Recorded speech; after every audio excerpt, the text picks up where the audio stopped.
Hello everyone, and welcome back to some more remote learning. In this video, we're just going to review some basic integration strategies before we really dive into new techniques. So for the integrals throughout this worksheet that have a variable besides x, mainly the numbered ones, if they have a variable, let's say a, we're going to treat a as a real number. And again, this is a review, so you should know all of these techniques. If not, refer back to lesson videos or your textbook where you can find more examples and practice through these problems.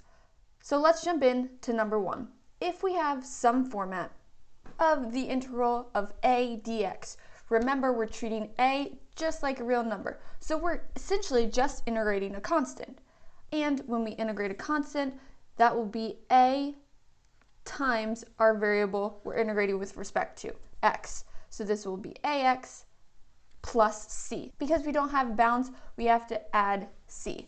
And that's because, if you remember, if we were to take the derivative of this, we should get exactly what's inside of our integral. Taking the derivative of ax with respect to x gives us a, and taking the derivative of some constant is 0, so we do indeed get a.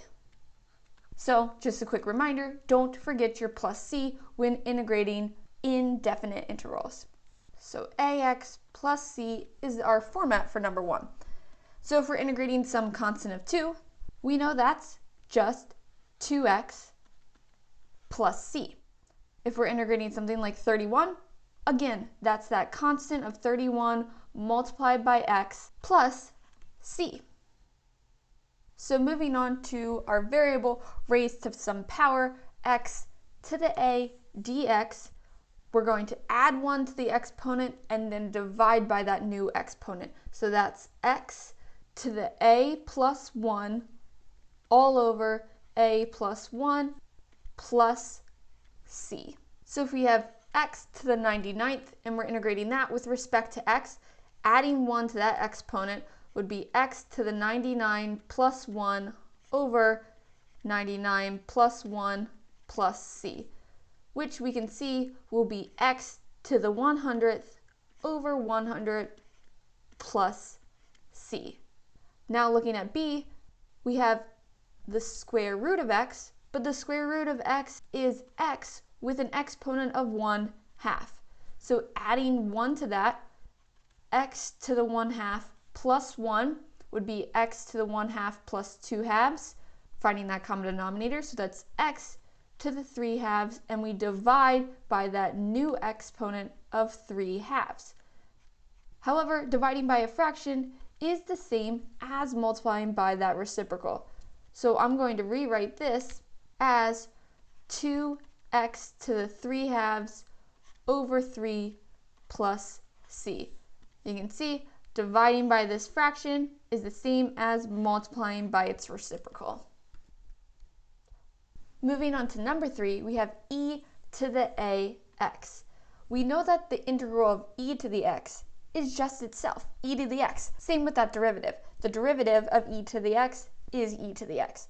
But when we have an a in there, we have to take that into account. So when we integrate e to the ax, we need to divide by the derivative of ax. So this will be e to the ax divided by a, the derivative of ax. And this only works in the case where x is just multiplied by a constant. This would not work if this was x squared. We would have to either do u-substitution if there was an x somewhere in our problem, or adjust it through algebra. But if we have e to the ax, that's e to the ax over a plus c when integrated. So e to the 9x, we'll keep e to the 9x, divide it by 9, and add c. In b, you can see we have e to the x over 6. Well, that x is multiplied by 1/6. So this is still e to the x over 6, but now we're dividing it by that 1/6, which, dividing by a fraction, is the same as multiplying by that reciprocal. So I'm going to get 6e to the x over 6 plus c as my integral for b. In number 4, dx over x, this exponent is like a power of x to the -1. However, if I increase this exponent by 1, I would get x to the 0. So the power rule up above, like we did in number 2, would not work because x to the 0 is 1. I completely lose my variable through all of this. So whenever we have x to the negative 1 or 1 over x, the integral of that is equal to the ln of x. And that's the absolute value of the ln of x plus c. So if we have some constant thrown in here, well, we can always pull that constant out in front of our integral. So I can pull this 1/3 out in front, so that's going to give me 1/3 times the ln of the absolute value of x plus c. Same with b, I have 2/4, but 2/4 can be simplified down to 1/2, which I'll pull out in front of that integral. 1/2 times the integral of dx over x is 1/2 times the ln of x, the absolute value of the ln of x, plus c. And using log rules, if it helps us, we could easily move these constants that are multiplied to the ln function up into the exponent if we think it's necessary. However, for now, we can just leave it as is. In number 5, we're jumping into some trig functions. We're integrating the cosine of ax with respect to x. Now, the integral of cosine is, well, think about what you take the derivative of to get cosine. That's sine. So we know that the integral of cosine is going to give us the sine. However, with this ax in here, that's going to be the sine of ax. But think about taking the derivative of sine of ax. Remembering that chain rule, we start with the outermost function to get cosine of ax, and then we multiply by the derivative of that inside, which would be a. This is not what we have inside our integral. We don't have a cosine of ax, so I would want to get rid of that a by dividing by a. So now when we take the derivative, we have this 1 over a out in front, and you can see that will cancel out to give us what's inside of that integral. So essentially, kind of like what we did with e to the ax, we're going to divide by the derivative of that inside a. And then don't forget our plus c. So for cosine of 4x, integrating that, we're going to get sine of 4x over 4 plus c. For cosine of 3x over 2, that's 3/2 times x. So we're going to have the sine of that same exact thing, 3x over 2, but we're going to divide by the derivative of that inside, which is 3/2. And again, just like with e to the ax, this is only going to work when we have x to a power of 1 within that trig function. And we can't forget r plus c. Now this looks a little messy, so as opposed to dividing by that fraction, let's multiply by its reciprocal.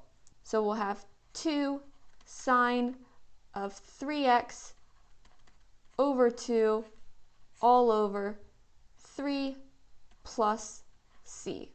So there's my 2/3 getting multiplied as opposed to dividing by the 3/2. In number 6, now we're moving on from cosine of x to integrating sine of x.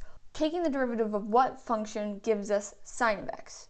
That's going to be taking the derivative of negative cosine of x, because the derivative of cosine of x is a negative sign, but if we have a positive sign, that means we took the derivative of negative cosine.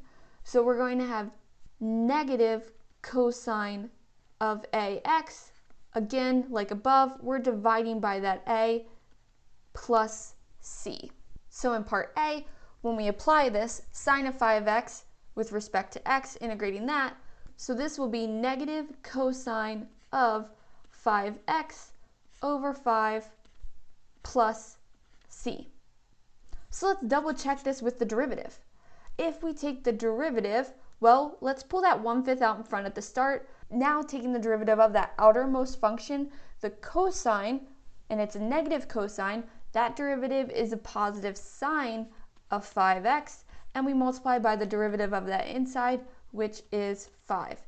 So you can see my 5's will cancel out because 1/5 times 5 is 1, to leave us with the sine of 5x, which is what we wanted.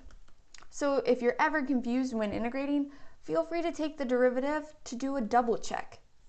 Now for sine of 2x over 3, we're going to have negative cosine of 2x over 3 divided by that 2/3. However, let's multiply by that reciprocal instead. So this will be negative 3 cosine of 2x over 3, all divided by 2. You can see that I divided by 2/3, which is multiplying by 3/2, and I pulled that negative out in front. And don't forget my plus c.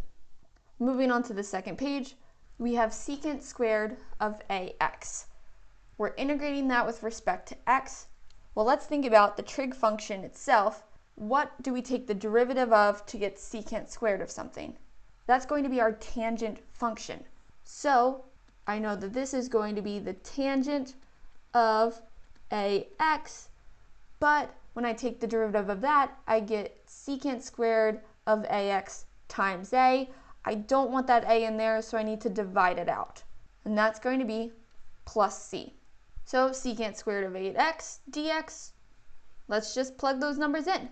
That's going to give us the tangent of 8x over 8 plus c. In part B, that's like multiplying by 1/2. But as opposed to dividing by 1/2, I'm going to multiply by that reciprocal of 2. So this is going to be 2 tangent of x over 2 plus c. So you can see that when we take the derivative, we do indeed get that secant squared of x over 2. Moving on to cosecant, that cosecant squared is similar to secant squared, except as opposed to that integral being tangent, that integral is a negative cotangent. So this is going to be negative cotangent of ax all over a plus c, which for a will be negative cotangent of 3x over 3 plus c, and then for b, that 5 over 4 is just multiplied, so I'm going to, as opposed to dividing by that fraction, multiply by that reciprocal. So this is going to be negative 4 cotangent of 5x over 4 all over 5 plus c. Let's continue on to number 9. In number 9, we're taking the integral of secant of ax, tangent of ax dx. Note that ax is the same thing within each of those functions. It has to be the same in order to complete this integral. Let's think about secant x, tangent x.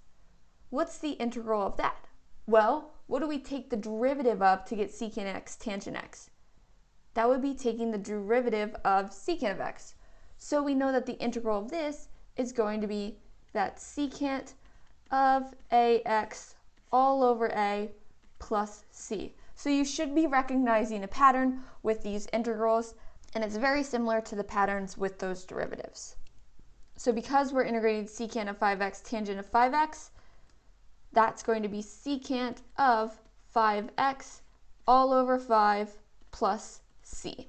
So when that input into that function is 2x over 5, or 2/5 x, that's going to be 5/2 times the secant of 2x over 5 plus c. Number 10 is similar to number 9, but as opposed to the integral being some secant function, the integral is going to be a cosecant function, and not just a positive, but a negative. So this will be the negative cosecant of ax all over a plus c.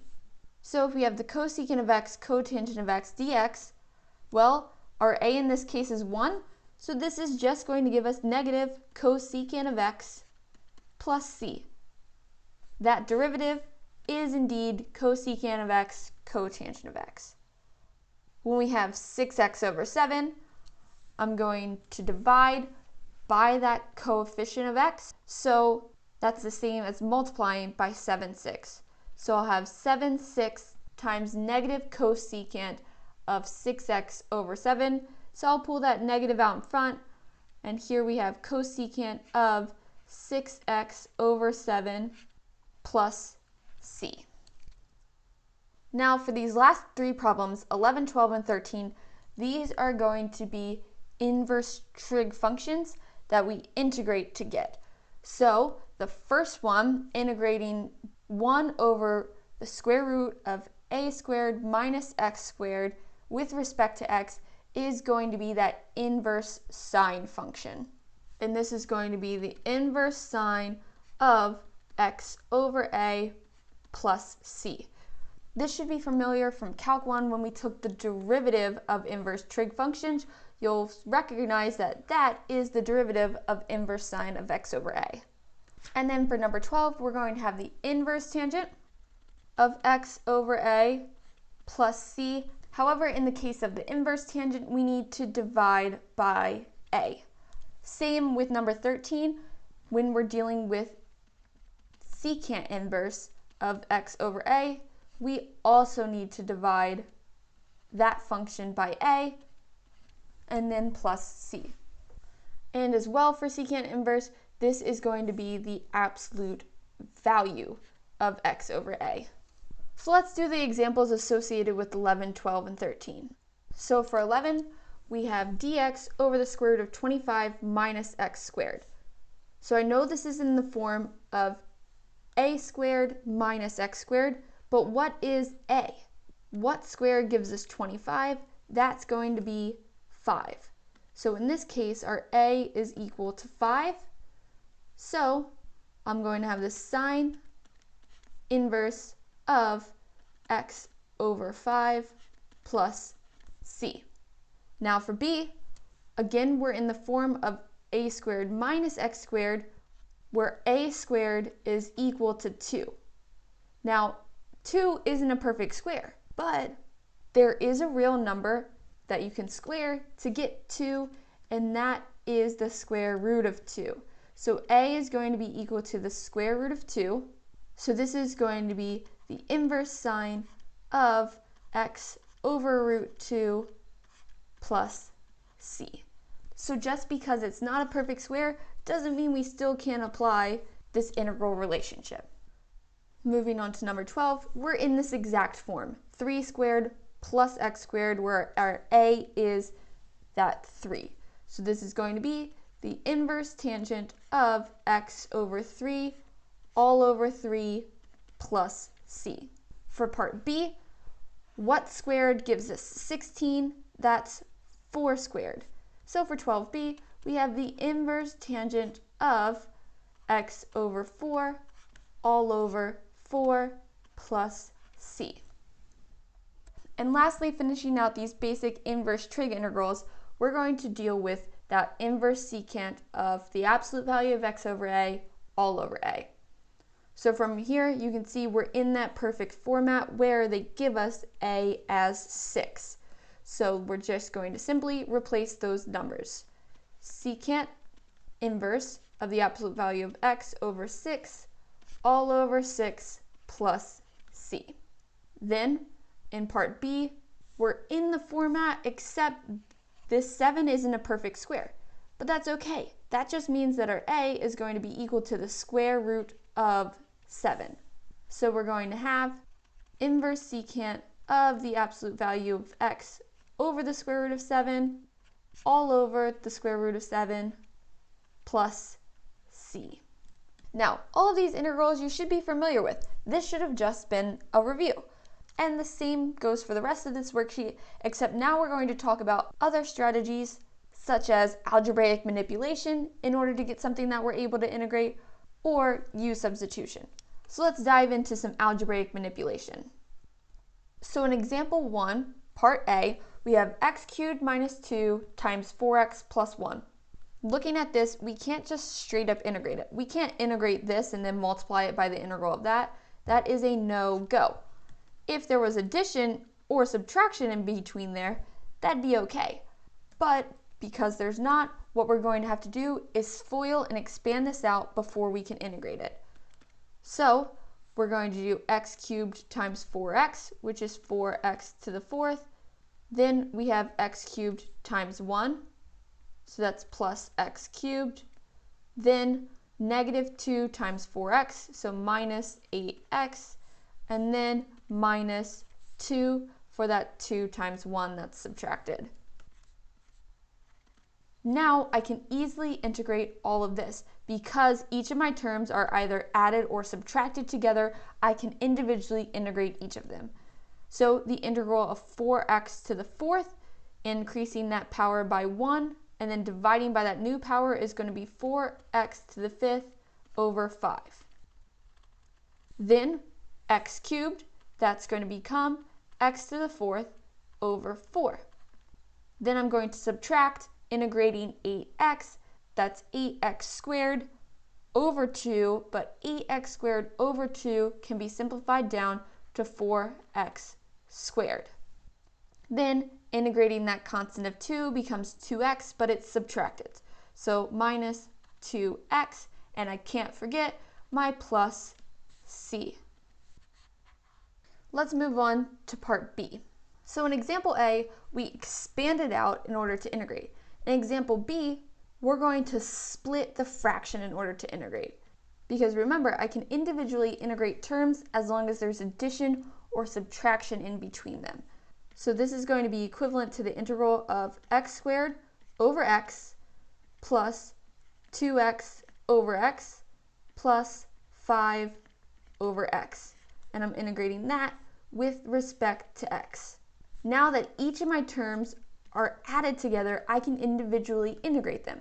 However, let's simplify down first because there are at least two terms that will simplify down. So x squared over x becomes x, 2x over x becomes 2, and then we'll leave 5 over x as is because we can't simplify that down any further. When we integrate this with respect to x, you'll see that we'll get the integral of x is x squared over 2, the integral of 2 is 2x, and the integral of 5 over x is 5 times the ln of x. And don't forget our plus c. That's how we would integrate part B. In part C, we have x squared plus 6x plus 8 all over x plus 4. Now if we try to split this fraction up, we'll get x squared over x plus 4, and then 6x over x plus 4, and then 8 over x plus 4, which isn't really going to help us out. But this falls in that algebraic manipulation section, so let's go ahead and factor that numerator. When we factor the numerator, well, what multiplies to give us 8 and adds to give us 6? That's 2 and 4. So the numerator is going to be x plus 2 times x plus 4, and that denominator remains x plus 4. And we're integrating this with respect to x. Now look what happens. X plus 4 divided by x plus 4 is going to cancel out to leave us with just x plus 2. So if we have to integrate x plus 2, that's pretty easy to do. The integral of x plus 2 is going to be x squared over 2 plus 2x, and don't forget our plus c. So by doing a bit of algebraic manipulation, we took this problem that looked fairly difficult to do, factored it, canceled some stuff out, and then integrated that simplified form. Another thing you could have done here, if you didn't realize you could factor it, would be polynomial long division. Take that x squared plus 6x plus 8 and divide it by x plus 4, then you can split your integral up and integrate from there. Let's move on to some u-substitution. So reviewing our u-substitution, what we want to do is we want to find u where du is already somehow involved in our problem. But if du is off by some constant that's multiplied or divided, that's okay. So if we're looking at this first one, we're going to set u as 2x plus 5. Then we would get that du is equal to, well, what's the derivative of 2x plus 5? That's going to be 2, and we took the derivative of that with respect to x. So if du is equal to 2 dx, I don't have 2 dx in my problem, I only have a dx, which means that dx is equal to du over 2. So all I have to do is divide by what I didn't have multiplied to my dx. So plugging this in now, we're going to get that, well, dx we said was du over 2, so I'll pull that 1/2 out in front. So now I'll have du over u, because 2x plus 5 was u. Integrating du over u, that's the ln of u, and that gets multiplied by 1/2. So we have 1/2 the ln of the absolute value of u plus some c. Now this would be okay to do if we had a definite integral and we switched our bounds for u. But because we started with x's and this is an indefinite integral, we need to go back to x. So I'm going to take what u is equivalent to and plug that in. So I'm going to have 1/2 times the ln of the absolute value of 2x plus 5 plus c. Let's look at b. b, we have some function, 5x plus 4, raised to a power, to the -7th. This is a great example of u-substitution. I'm going to have u be what's on the inside that innermost function. So this is going to be 5x plus 4. So when I take the derivative of that, I get 5 dx. So we need to ask ourselves, I have dx in here, but do I have a 5 with that dx? No, but that's easy to fix. I'll just divide by 5 to get du over 5 equals dx. So my integral is now going to be u to the -7th du, but remember du is equal to 5 dx, and I don't have that 5, so I'm going to bring 1/5 out in front so that I have my du over 5. Integrating this, I'll add 1 to that exponent to give me u to the -6, and then I have to divide by that exponent of -6. And this was all multiplied by 1/5. And don't forget my plus c. So again, we're going to have to go back to x's. And I prefer having positive exponents in my answer, so I'm going to move that u to the -6 down into the denominator as u to the +6. So this is going to be equal to 1 over -6 times 5 is going to be a -30, so I'll pull that negative out in front. So -1 over 30, and then my u was 5x plus 4, so 5x plus 4 to the 6th. And don't forget that plus c. Now for c, we have the ln of x over x dx. This is a u-substitution, but it's kind of hard to actually see this u-substitution. So think about it. When we set our u, we need the derivative of that u to be somewhere in our problem. So if I set x as u, well, this isn't going to help us because the derivative of x is 1, so I'm going to be stuck with the ln of u over u. All I did was switch variables. That doesn't work. But what happens if I set u as the ln of x? If I set my u as ln of x, what's du? Well, the derivative of ln of x is 1 over x dx, which I totally have in my problem. This is 1 over x dx. That is du. So this chunk is my du, and this is my u. I don't even have to try to divide or multiply by any constant. I have this exactly as is. So I'll integrate u du. The integral of u is u squared over 2. Don't forget that plus c. So now plugging back in x, this is going to be the ln of x, that quantity squared, all over 2 plus c. For number 3, we have the tangent of 3x dx. Now the tangent of some function is not a nice clean derivative, but we can change that tangent and rewrite it with a little bit of manipulation before we do that u-sub. I'm going to rewrite tangent of 3x as sine of 3x over cosine of 3x. Sine of x over cosine of x is tangent of x, so sine of 3x over cosine of 3x is tangent of 3x. Now, here's where my u sub comes into play. I want to set u so that I have the derivative in that problem. And that derivative needs to be multiplied to everything. So I'm not going to want to set my sine as my u, because then my du is going to be stuck in the denominator. So I'm going to set my u as the cosine of 3x.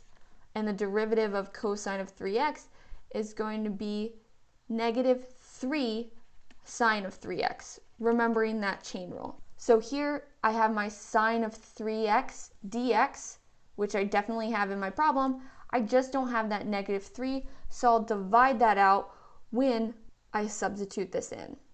So my integral is going to be negative 1/3, dividing that negative 3 out, 1 over u du.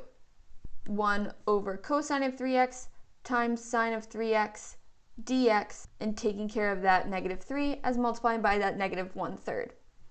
Integrating 1 over u du, or du over u, that is the ln of u.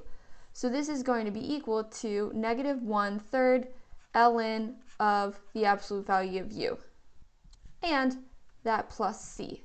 So now going back to x, I have negative 1/3 times the ln of cosine of 3x plus c. Now let's move on to our last problem on this worksheet, part E. In part E, we have dx over the square root of 4 minus 3 plus x squared. This is very similar to that inverse sine, right? Because remember from inverse sine, that was the integral of dx over the square root of a squared minus x squared. But we don't have a nice a squared minus x squared, although if we did a little bit of u substitution, we would. So I'm going to set u as 3 plus x, and du, well, that's just 1 dx, which I already have in my problem, so I don't need to adjust this at all. I'll just plug in my u. So this is going to be the integral of du all over the square root of 4 minus u squared. Now remember that format was a squared minus x squared, so my a is that positive 2. So this is going to be equal to the inverse sine of u over 2 plus c. What's my u? My u was 3 plus x. So this is going to be the inverse sine of 3 plus x over 2 plus c. And that wraps up our last solution on this integration review worksheet. Hopefully in this worksheet you learned that with just a little bit of manipulation or some substitution, we can take these difficult integrals, simplify them down, and integrate them with our techniques that we know currently. Now, in the next couple example videos, we're going to be going over new integration strategies, which will allow us to integrate harder integrals that we wouldn't be able to do as is. So stay tuned and continue on to the next video where I'll go over some integration by parts. But until then, good luck with your online learning.